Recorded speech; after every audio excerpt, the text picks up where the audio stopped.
Welcome to the Explainer.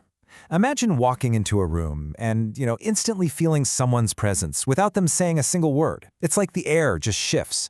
That's the kind of profound, undeniable energy we're looking at today. We're going to break down a truly fascinating placement from our source material, the sun in the first house. We'll be looking at identity, rebellion, and conscious leadership. This is an exploration of a personality type where individuality isn't just some quirky trait. No, it's a literal force of nature that is just incredibly magnetic. Let's start with a quote that really hits the nail on the head.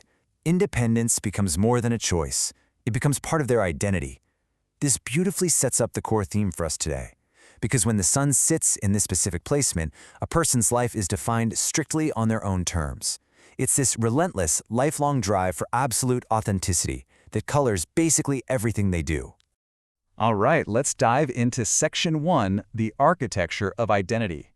So to get our bearings, we know the first house acts as the literal front door to our world, right? It's the ultimate defining lens of the self. It governs your identity, your personality, outward appearance, and your baseline confidence. It basically dictates the conditions of how life begins for you and, crucially, exactly how you greet the world every single day.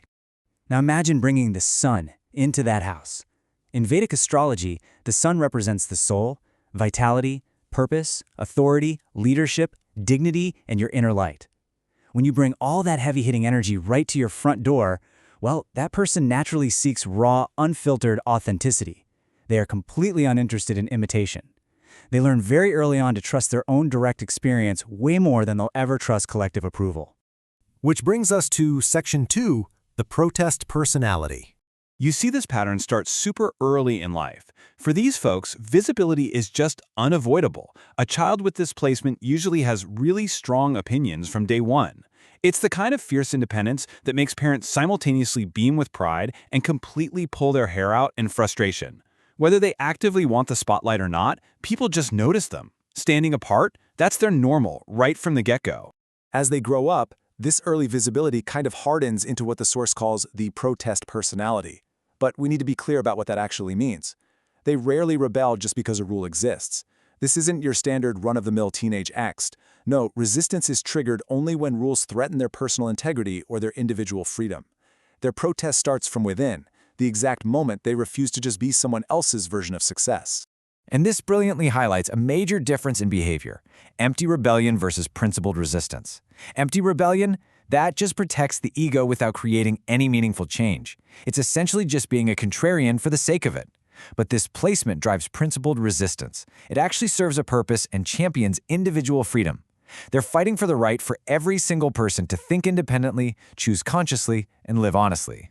Because of this absolutely unwavering stance, they naturally gravitate toward leadership roles. We're talking entrepreneurs, teachers, executives, reformers, artists, public speakers, activists, innovators, community leaders, the whole shebang. People instinctively look to them for direction and confidence. But here's the secret. Their influence comes less from loud persuasion and much more from just pure presence. Their courage quietly becomes contagious to everyone around them, simply because they are perfectly willing to stand entirely alone when necessary. Let's shift gears a bit. Section 3, the shadow of independence. Ask yourself this: are you leading with conviction, or are you resisting simply because resistance has become part of who you believe you are? This right here is the central psychological question of this placement.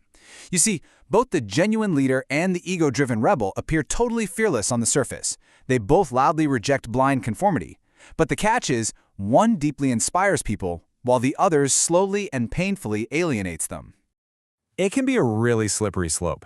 First, that fierce independence can slowly turn into complete isolation.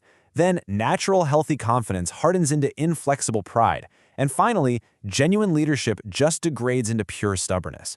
When this happens, a person might start resisting genuinely good advice just because someone else gave it. Suddenly, every compromise feels like a total surrender. Self-reliance silently morphs into emotional distance. In astrology, how this ultimately plays out depends heavily on the specific condition of the sun in the birth chart. A strong sun yields healthy confidence, immense generosity, courage, emotional stability, and inspiring leadership by example. But a challenged sun, that swings wildly into arrogance, impatience, and deep insecurity that's hidden behind a mask of extreme defensiveness and confidence. It creates this constant, honestly exhausting need to prove one's independence to absolutely everyone. Beneath all of this, even beneath the arrogance of a challenged sun, is a very human core fear: losing individuality. For someone with this placement, blending into the crowd is literally, physically uncomfortable, and external expectations, they feel entirely restrictive. Now, to be fair, this fear is actually the source of their remarkable courage, but it demands balance. Your identity doesn't grow stronger by blindly rejecting every outside influence. It grows by consciously choosing which influences actually deserve a place in your life. Moving on to our final part, Section 4, the path to conscious leadership. So, what does this all mean? Well, true independence isn't measured by just standing against everyone in the room. It's measured by remaining true to yourself without losing the ability to learn, cooperate, and grow alongside others. Real strength does not fear guidance, and real confidence absolutely does not require constant, exhausting opposition just to prove that it exists. Consider this brilliant insight from the source material. The brightest light does not shine to prove its existence. It shines because illumination is its nature. Think about how profound that is. Actually, it's a total game changer. Authenticity becomes exponentially more powerful when it lets its guard down, when it remains open to the world rather than constantly being defensive and reactive. And this leads us to the highest possible expression of the sun in the first house: conscious leadership. This means evolving into someone whose very presence encourages other people to discover their own courage, rather than just making them dependent on yours. The strongest identity isn't built through endless resistance against the world. It actually grows quietly, through deep integrity, a clear sense of purpose, humility, and the immense courage to remain authentically you, even when the world asks you to be someone else. As we wrap up this explainer, I want to leave you with a final thought to chew on. How will you balance your demand for absolute authenticity with the courage to remain open to the world around you? Take a moment to reflect on your own identity, your own independence, and how you choose to meet the world every single day.